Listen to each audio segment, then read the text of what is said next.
હાલો, જય માતાજી, જય સ્વામિનારાયણ. હવે આ સપ્તાહ મોરારજી બાપુની બેઠી છે અહીંયા. આ જો બધું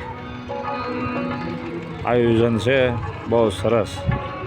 આ મહાપ્રસાદ છે, તમે જોઈ શકો છો. જે સપ્તાહમાં આવ્યા છે એ સપ્તાહમાં આયોજન જોઈ છો તમે.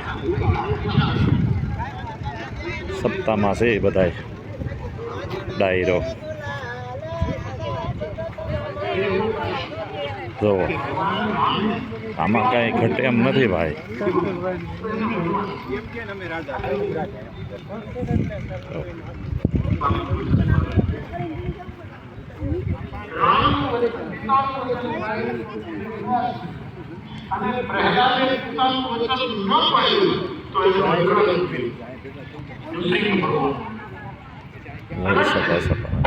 જોયું, બાપુની સપ્તાહ બેઠી છે ભાઈ ગામમાં.